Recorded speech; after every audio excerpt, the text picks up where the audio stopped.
ETF کی جو دنیا بھر میں پاپولیرٹی ہے اس کی جو سب سے بڑی وجہ ہے وہ اس کی لیکوڈیٹی ہے. جیسے ثانی میں آپ کو بھی کہہ رہا تھا کہ ETF is also a mutual fund, but ایک فنڈامنٹل ڈفرینس یہ ہے کہ جو نارمل میوچل فنڈز ہوتے ہیں وہ آپ کو اگر اس پہ انویسٹمنٹ کرنا ہے تو آپ AMC سے ڈائریکٹ کرتے ہیں, where in case of an ETF آپ اس کو کسی بھی شیئرس کی طرح بائی اینڈ سیل کرتے ہیں ایٹ دی اسٹاک ایکسچینج. تو جتنے آپ کے انڈر لائنگ لیکوڈ ہوں گے اتنا ہی پرابیبلٹی کہ آپ کے فنڈ کا ریٹرن اور جس انڈیکس کو وہ ٹریک کر رہا ہے وہ ریٹرن سیم ہوگا یا اس کے کلوز ہوگا. Thank you for having us. Thank you Sani. Super.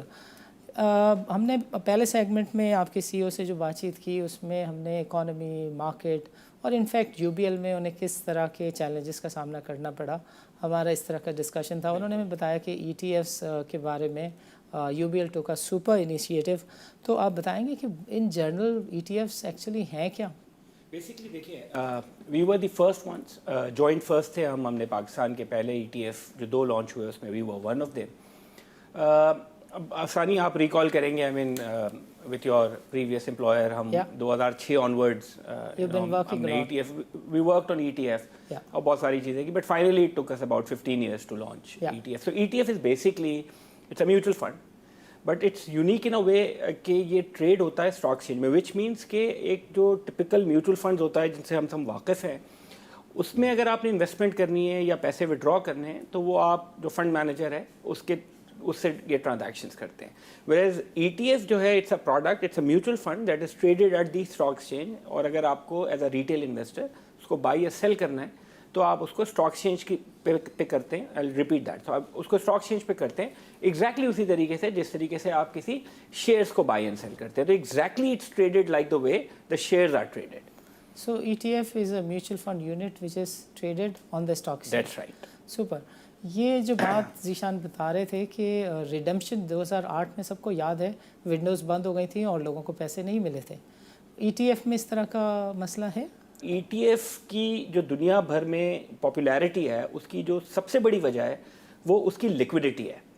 سو جتنا آپ کا ETF کا انڈیکس لیکوڈ ہوتا ہے اتنی ہی exit and entry in the fund gets easier for the investor, اور جس کو ہم کہتے ہیں امپیکٹ کاسٹ جو ثانی ہے وہ کافی کم ہو جاتی ہے اگر آپ کا انڈر لائنگ یا جو انڈیکس ہے جس کو وہ ETF ٹریک کر رہا ہے وہ لیکوڈ ہو. سو دیکھیے 2008 was a unique situation in a way that the entire market was closed. Having said this, ETF has a unique feature in a way that they are traded at the stock exchange, but then there are certain investors جن کو ہم authorized participants کہتے ہیں, they can actually come to the AMC directly اور وہ وہاں سے بھی redeem کرا سکتے ہیں. So it's not available for everyone, but ایک window available ہے for the authorized participants to actually redeem the units directly from the AMC. تو ایک additional feature ہے اس کے اندر جو کہ تھوڑا میوچل فنڈ سے فرق ہے. میوچل فنڈز میں تو جیسے میں نے کہا کہ آپ ڈائریکٹلی صرف AMC کے ساتھ ہی ٹرانزیکٹ کر سکتے ہیں. ETF میں آپ اسٹاک ایکسچینج پہ بھی بیچ سکتے ہیں, and if you are the authorised participant پھر آپ کے پاس یہ ونڈو بھی اویلیبل ہے کہ آپ AMC کے پاس جائیں اور وہ یونٹ ریڈیم کرائیں اور اس کے بدلے جو پورٹ فولیو آف سیکیورٹیز ہے وہ واپس لے لیں. زبردست. دیکھیں ذیشان نے جو بات بتائی وہ بڑی امپورٹنٹ اور اہم ہے کہ جب 2008 اور اس جیسے کرائسس آتے ہیں تو میوچل فنڈز کی اگر ریڈمپشنز نہیں ہو رہی ہوتی ہیں, اس میں مسائل ہوتے ہیں, تو اس طرح کے چیلنجز اور مسائل کو بھی اوور کم کیا گیا ہے. اگر اسٹاک پہ ٹریڈنگ ہو رہی ہے تو ETF یونٹ شل کنٹینیو ٹو ٹریڈ, تو انویسٹر کو انٹری ایگزٹ میں مسئلہ یونٹ ہولڈر کو نہیں ہے. اور دوسری چیز دیر از another فیسلٹی کہ اتھرائز پارٹیسپینٹ جو ہے وہ یونٹس کی کریشن اور ریڈمپشن کا پروسیس جو ہے وہ دوسری اینڈ اور دوسری ونڈو سے بھی جاری رکھ سکتا ہے. اگر میں ایک چیز اور ایڈ کروں بیسکلی کہ موسٹ جو ETFs ہوتے ہیں اور جو ہمارے بھی ابھی پاکستان میں ETFs آئے ہیں ان میں جو آتھرائز پارٹیسپینٹ ٹرانزیکٹ کرتا ہے ڈائریکٹلی AMC کے ساتھ وہ کیش پہ نہیں بلکہ وہ ان کائنڈ پہ ہوتی ہے. سو جب وہ ریڈیم کرانے AMC کے پاس آتے ہیں تو ان ریٹرن ان کو جو بھی وہ under lying basket of shares ہوتی ہے وہ مل جاتی ہے اگینسٹ دا ریڈمپشن, اور جب کریشن کرانے آتے ہیں تو نیچرلی ان کو وہ باسکٹ دینی ہوتی ہے. اسی لیے میں کہہ رہا تھا کہ اگر انڈر لائنگ بہت لیکوڈ ہے اور آپ کو کوئی لیکوڈیٹی کا پرابلم ہے اور آپ AMC کے پاس آ کے آپ نے وہ ریڈیم بھی کرا لے یونٹ, تو آپ کو اس کے بدلے میں جو شیئرز ملیں گے وہ اگر لیکوڈ ہوں گے تو آپ کے لیے اس کا ایگزٹ فرام دا مارکیٹ اور آسان ہو جائے گا.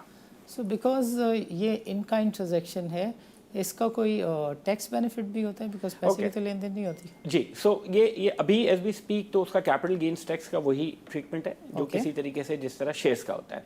सो इन काइंड भी अगर है तो वो है डिस्पोजल, तो एग्जैक्टली वो ट्रीट होता है as if you have sold the shares. So उसमें कोई फ़र्क नहीं है, कोई डिसएडवांटेज नहीं है, बट कोई एडवांटेज भी नहीं है. सो जैसे ही आपने इन काइंड शेयर्स दिए या लिए तो वो डिस्पोजल ट्रीट हो जाता है. ठीक है, वो इन काइंड है बट वो डिस्पोजल है फिर भी for tax purpose. But what is the global practice? Okay, so tax का एडवांटेज होता है जी, बट वो डिपेंड करता है. ये बताइए ज़ीशान, ये ETF और म्यूचुअल फंड के दरमियान क्या फ़र्क है? जैसे सानी मैं आपको भी कह रहा था कि ETF is also a mutual fund, but एक फंडामेंटल डिफरेंस ये है कि जो नॉर्मल म्यूचुअल फंड्स होते हैं वो आपको अगर उस पर इन्वेस्टमेंट करना है तो आप AMC से डायरेक्ट करते हैं, whereas in case of an ETF आप उसको किसी भी शेयर्स की तरह बाय एंड सेल करते हैं एट द स्टॉक एक्सचेंज. तो एक तो ये बुनियादी फ़र्क है. बट इससे ज़्यादा एक अहम फ़र्क ये है कि देखिए most ETFs are index tracking ETF and they are passive, ज़ाहिर है. तो basically mutual funds are generally actively managed mutual fund, जिसमें फंड मैनेजर की कोशिश ये होती है कि जो भी बेंचमार्क इंडेक्स है उसके रिटर्न को बीट करें और थोड़ा अल्फा जनरेट करें. whereas ETFs are since they are index tracking, so उसमें कोई एक्टिव फंड मैनेजमेंट नहीं होती, बल्कि जो भी जिस इंडेक्स को भी वो ETF फॉलो कर रहा है उस इंडेक्स को रेप्लिकेट करने की कोशिश करते हैं. तो जितना आपके फंड का ETF का एक्सपेंस रेशो कम होगा, जितने आपके अंडरलाइंग लिक्विड होंगे, उतना ही प्रोबेबिलिटी कि आपके फंड का रिटर्न और जिस इंडेक्स को वो ट्रैक कर रहा है वो रिटर्न सेम होगा या उसके क्लोज होगा, वो प्रोबेबिलिटी बढ़ जाती है. तो एक फ़र्क ये है कि इंडेक्स फंड्स जो या ETFs जो हैं वो पैसिवली मैनेज्ड होते हैं और नॉर्मल जो कन्वेंशनल म्यूचुअल फंड्स होते हैं वो एक्टिवली मैनेज्ड होते हैं. बिकॉज कोई एक्टिव फंड मैनेजमेंट नहीं है तो उसका एक्सपेंस रेशो जो है ETFs का वो टिपिकली लोअर होता है compare to a typical mutual funds. ज़बरदस्त. तो ज़ीशान ये भी बताएं कि when there is only difference of liquidity and ability to trade on the stock exchange, what is the reason as to why should a retail investor consider purchasing ETFs or going towards ETF and prefer them over the mutual funds? Okay, no. So see, if you look at the stock market, or कोई भी stock market देख ले हमारी हो globally हो, तो आपको हर तरह के investors मिलते हैं. So you will find investors जो buy and hold strategy को follow करते हैं. There are investors who would do a day trade, and then there are investors जो inverse चलते हैं, शॉर्ट सेलर्स होते हैं. तो आपको हर तरह का इन्वेस्टर जो है वो मार्केट में मिलता है और जाहिर है सबका अपना अपना पर्सपेक्टिव होता है. एग्जैक्टली उसी तरीके से देखिए म्यूचुअल फंड बेहतर है, और ये अक्सर सानी डिस्कशन में आता है कि एक टिपिकल म्यूचुअल फंड में इन्वेस्ट करना चाहिए या ETF में करना चाहिए. इसका ये आंसर नहीं है कि कौन सा बेटर है. इट डिपेंड्स कि आपका पर्सपेक्टिव ऑफ इन्वेस्टमेंट क्या है. Let me give you an example. तो फॉर एग्जांपल आप एक इस तरह के कस्टमर हैं जिसको लगता है कि मेरा फंड मैनेजर जहां मैं इन्वेस्ट कर रहा हूं, he should try and beat the index, और अगर इंडेक्स का रिटर्न से X% है तो फंड मैनेजर को X plus whatever 2-3% 4% depend करता है, वो इतना बीट करना चाहिए. Then you will opt for a typical mutual fund, जहाँ पे आपके फंड मैनेजर की कोशिश होगी कि आप उस रिटर्न को, जो इंडेक्स का रिटर्न है, उसके ऊपर अल्फा जनरेट करें. But if you are kind of a customer जिसको ये लगता है कि ओवर लॉन्ग टर्म इंडेक्स का रिटर्न और फंड का रिटर्न बराबर होगा, then you are kind of an investor who would opt for ETF. Because in case of an ETF, as long as the underlying are liquid, you are paying a lower expense ratio. इसका मतलब ये है कि आपकी जो cost of investment है या जो transaction cost that you pay over time is lower, and your objective is say long term, और and you feel कि over long term fund का return और index का return more or less बराबर होगा, तो फिर आप ETF में इन्वेस्ट करेंगे. Obviously diversification is the key. So you know a portion of your savings can be invested in a mutual fund, typical open and mutual fund, और एक portion जो है वो ETF के अंदर इन्वेस्ट हो सकता है. तो answering to sum it up, basically Sani इसका कोई परफेक्ट आंसर नहीं है, ये आपके पर्सपेक्टिव पे डिपेंड करेगा. अभी आपने कहा कि एक्सपेंस जो है वो भी इसमें कम होते हैं, and that is also a hallmark reason as to why one should invest into the ETFs. Expenses कैसे कम होते हैं, ज़रा explain करें. Okay, so one of the expenses that is being charged to the fund is the fund manager's fee. So जहाँ पे आपको एक पूरी research team चाहिए जो डेली बेसिस के ऊपर वैल्यूएशंस को देख रही हो, जो अपनी एलोकेशंस को देख रही हो, सेक्टोरल हो या कंपनी एलोकेशंस हो, उन फंड्स में naturally the component of fee is higher compare to in ETF where you do a one time exercise जहाँ पे आप एक इंडेक्स की मेथोडोलॉजी डेवलप कर लेते हैं, लाइक हमारा ETF है, तो हमने एक इंडेक्स मेथोडोलॉजी बना ली है. Now going forward will just follow that methodology, so there will not be any active fund management. So जाहिर है जितनी एक्टिव फंड मैनेजमेंट होगी उतना आपका टाइम ज़्यादा लगेगा और आपके जो एक्सपेंस की एलोकेशन है वहाँ पे ज़्यादा होगी. तो इसलिए जो मैनेजमेंट फ़ी का कंपोनेंट है या बाकी जो दूसरे एक्सपेंसेस ऑफ द फंड है, वो चूँकि वॉल्यूम ऑफ वर्क जो है वो it's typically lower in an ETF, इसलिए उसका ओवरऑल एक्सपेंस रेशो जो है वो कम होता है. ग्लोबली ये प्रैक्टिस है कि उसका एक्सपेंस रेशो कम होता है compare to a typical mutual fund. Zeeshan, यहाँ पे वक्त हुआ एक छोटे से वक्फे का. नाज़रीन, will continue after the short break.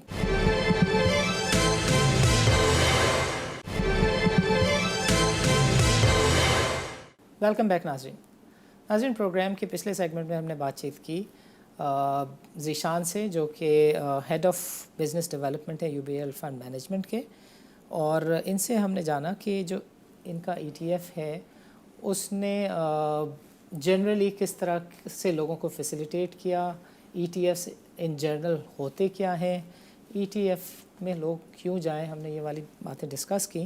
Programme के इस सेगमेंट में हम इनसे बातचीत करेंगे कि जो UBL का इन पर्टिकुलर ETF है वो एक्चुअली क्या है, उसकी मेथोडोलॉजी क्या है, उसकी इंडेक्स के जो कॉन्स्टिट्यूएंट्स हैं उसमें जो स्टॉक्स हैं वो इन्होंने कैसे सेलेक्ट किए और करते हैं, प्लस जब इन्होंने लॉन्च किया तो इसका रिस्पांस टाइम इनके लिए, रिस्पांस लोगों का इसके ऊपर कैसे था. तो ज़ीशान, हम चाहेंगे कि नाज़रीन को के साथ आप शेयर करें कि when you launched it, how was the response. और वॉल्यूम्स के बारे में लोग बड़ा पर्टिकुलर हैं कि इसमें इंटरेस्ट नहीं है. Is it because of participation और is it because of the market जिसमें volume from time to time आते हैं और चले जाते हैं. जी देखिए सानी, ये ETF लॉन्च हुए मार्च लास्ट ईयर जब कोविड पीक कर रहा था. राइट. तो obviously it's been less than 1 year. जब ये ज़रा कोविड का जो फर्स्ट वेव कम हुआ तो we started engaging with various investors, जो कॉर्पोरेट क्लाइंट्स हैं, रिटायरमेंट फंड्स हैं, हाई नेटवर्थ इंडिविजुअल्स हैं. तो यू आर राइट कि वॉल्यूम्स जो हैं वो जनरली कम हैं, बट वी हैव सीन वो ग्रेजुअली पिकअप होना शुरू हुए हैं. नेचुरली हमारे यहाँ अभी ज़ाहिर है लोगों की अंडरस्टैंडिंग ऑफ ETFs इतनी ज़्यादा नहीं है. तो हम जो कोशिश कर रहे हैं वो कोशिश ये कर रहे हैं कि जब भी हम लोगों से इंगेज हों for our mutual funds products, तो हम अपने प्रोडक्ट स्वीट में ETFs को तो थोड़ा अंडरस्टैंडिंग जैसे जैसे बेहतर होगी, ऑटोमेटिकली लोगों का इंटरेस्ट आना शुरू होगा और वॉल्यूम्स ग्रेजुअली बढ़ना शुरू होंगे. So yes, you are right, as we speak अभी बहुत ज़्यादा वॉल्यूम्स नहीं है, बट वी आर होपफुल के जितना SSCP के साथ मिलके, PSX के साथ मिलके जो कंटिन्यूसली हम वेबिनार सेशंस एंगेजमेंट कर रहे हैं लोगों के साथ, तो वो ग्रेजुअली जो है उसका रिजल्ट ये होगा कि वॉल्यूम्स इंप्रूव होना शुरू होंगे. And this is also part of that exercise. ये बताएंगे कि इस वक्त कितने लोग, इंटरेस्ट का लेवल क्या है at present? Okay, so people have started asking questions now कि ETF की मेथोडोलॉजी क्या है, इसकी लिक्विडिटी के questions, how does it work. So you know, वो ये लास्ट 3-4-5 महीनों में हमने देखा है जब से ये वेबिनार्स की सीरीज़ शुरू हुई है तो लोगों के क्वेश्चंस आना शुरू हो गए. ज़ाहिर है अगर कोई कॉर्पोरेट क्लाइंट है जिसने इन्वेस्ट करना है या रिटायरमेंट फंड्स ने इन्वेस्ट करना है तो एक अप्रूवल प्रोसेस भी इंटरनली होता है विच जनरली टेक्स टाइम. तो ये क्वेश्चंस मेथोडोलॉजी पे बहुत ज़्यादा हैं, लिक्विडिटी के क्वेश्चंस बहुत ज़्यादा होते हैं, because you know people are more concern के जो अंडरलाइंग इंडेक्स है और जो अंडरलाइंग कॉन्स्टिट्यूएंट्स हैं ETF के, उनकी लिक्विडिटी बहुत अहम लोगों को लगती है. तो वो इस तरह के क्वेश्चंस हमसे पूछे जाते हैं. सो कॉन्स्टिट्यूएंट्स के सिलेक्शन की मेथोडोलॉजी उस पर ज़रा रोशनी डालें. जी, इट्स अ कन्वेंशनल ETF, और जैसे मैं कह रहा था सानी कि ये पाकिस्तान का पहला ETF था, जॉइंट फर्स्ट था हमने किया, और एक और AMC ने हमारे साथ जॉइंटली लॉन्च किया. ये मार्च लास्ट ईयर था, तो तकरीबन 1 महीना हुआ है. देखिए इसकी methodology Sani, I would take 1 minute. Methodology बहुत दफ़ा रिवाइज हुई before the launch, because it was the first ETF, so we were very very particular के हम कोशिश करें कि जितनी अच्छी मेथोडोलॉजी हो ताकि उसका फिर रिजल्ट जो है उस प्रोडक्ट के अंदर दिखे भी. सो जो फाइनल इसकी मेथोडोलॉजी है वो ये है कि हम KC 100 के अंदर से टॉप 25 कंपनीज़ को पहले पिक करते हैं based on free float and 2 years market जो वॉल्यूम होता है उसकी बेसिस के ऊपर.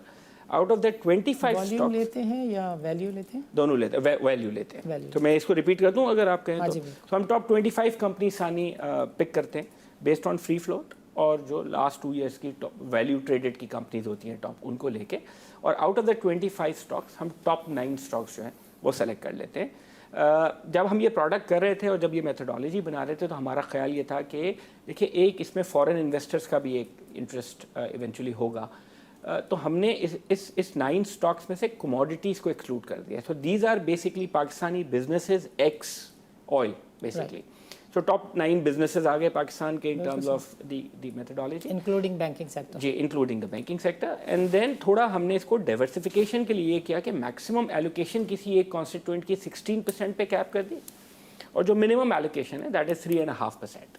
सो कोई भी एक कॉन्स्टिट्यूएंट जो है वो मिनिमम 3.5% होगा, मैक्सिमम जैसे मैंने कहा 16% होगा, और ये 9 स्टॉक्स की एक बास्केट होगी। एंड देन जिस तरह आसानी आपको पता है कि ग्लोबली भी जितने भी इंडेक्स होते हैं तो ये क्वार्टरली बेसिस के ऊपर ये रीबैलेंस हो जाता है। तो अगर कोई शेयर प्राइस मूवमेंट की वजह से 16% से ऊपर चला गया या 3.5% से कोई शेयर नीचे आ गया तो वो रीबैलेंस हो जाता है ऑन अ क्वार्टरली बेसिस, और इसकी रिकॉन्स्टिट्यूशन हम करते हैं every 6 months.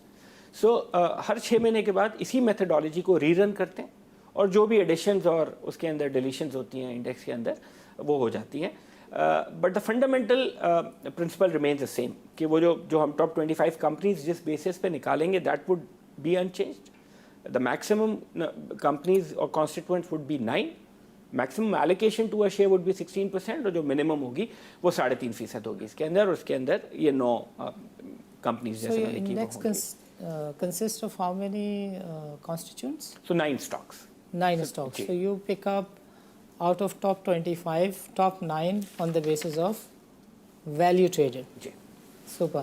And if I just, so the current allocation है इसकी, just to give everyone an idea, so it's HPL, Engro, Lucky, UBL, MCB, FFC, EFERT and DG Khan.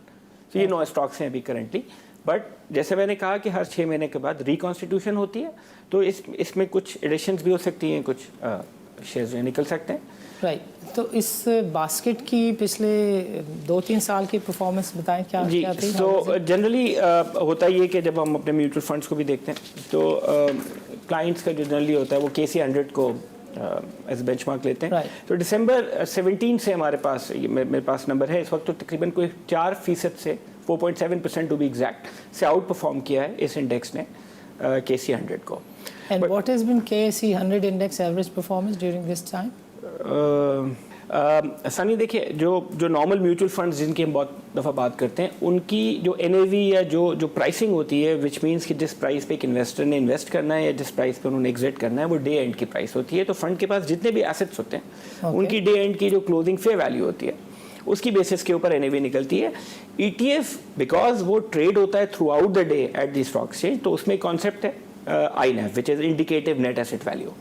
सो होता ये है कि PSX को हमने आउटसोर्स किया हुआ है कि because it's an index fund and इसका जो बास्केट है वो through out the day change नहीं होता।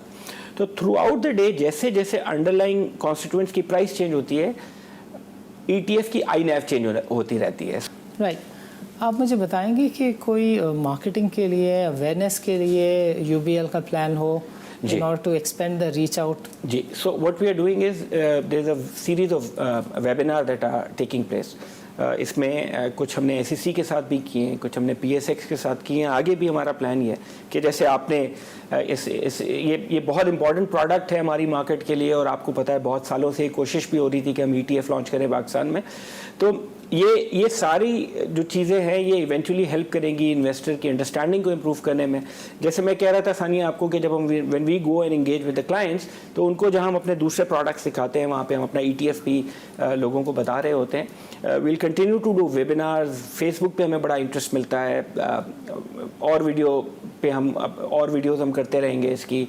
प्लस हमने बहुत सारे जो मार्केटिंग मटीरियल है जो बेसिक अंडरस्टैंडिंग प्रोवाइड करता है ऑफ एन ETF, वो अपने कस्टमर्स, पोटेंशियल कस्टमर्स के साथ हम शेयर करते रहते हैं। आगे भी प्लान है हमारा कि हम इसको कंटिन्यूसली शेयर करते रहेंगे। मेरा ख्याल है जितना इस टॉपिक पे, इस प्रोडक्ट पे बात होती रहेगी एट वेरियस फोरम्स, ऑटोमेटिकली लोगों की अंडरस्टैंडिंग और इंटरेस्ट दोनों इंप्रूव होना शुरू हो जाएगा।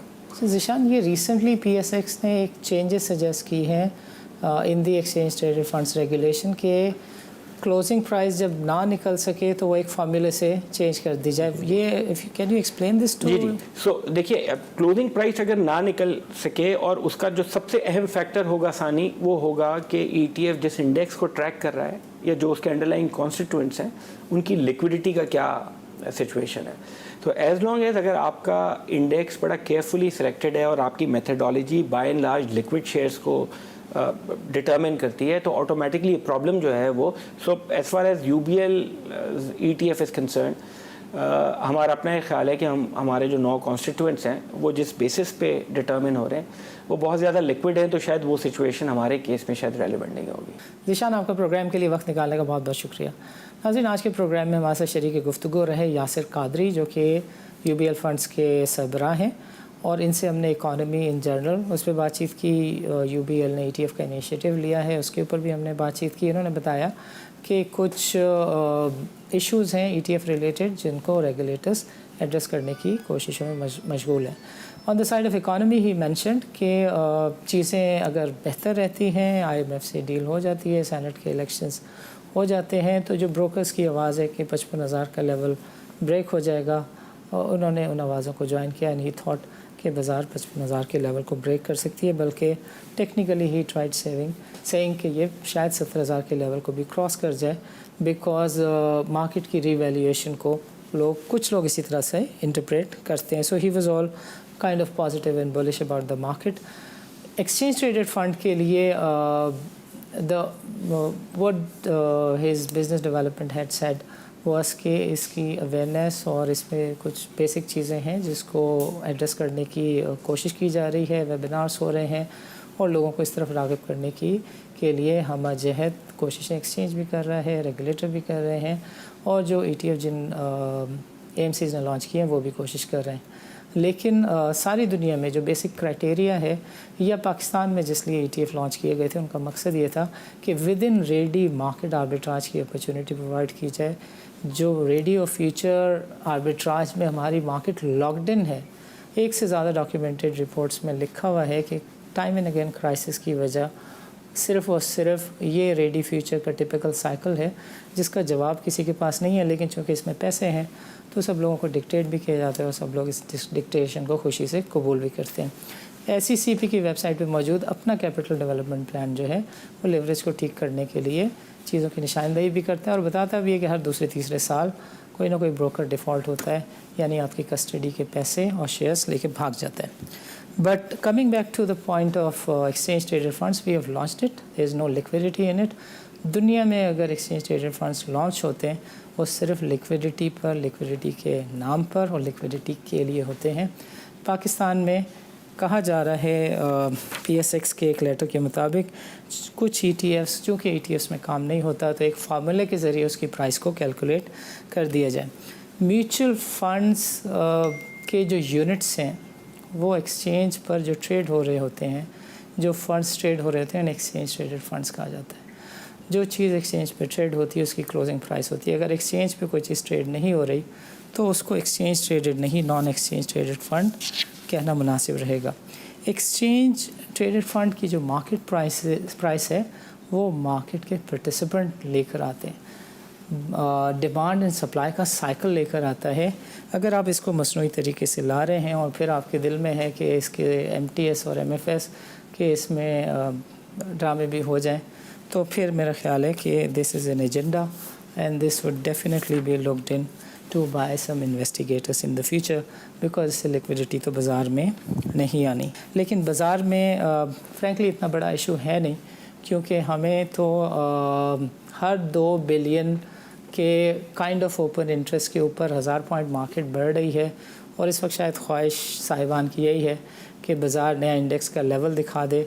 अभी सबको सिर्फ इंडेक्स का नया लेवल देखना है। ये जो जेन्युइन शफाफियत और स्ट्रेट फॉरवर्ड बातें हैं, इन्वेस्टर का इंटरेस्ट है, मेरा ख्याल है इसकी प्रायोरिटी अभी नहीं है, उसका भी कभी वक्त आएगा। इजाज़त दीजिए, अल्लाह हाफ़िज़।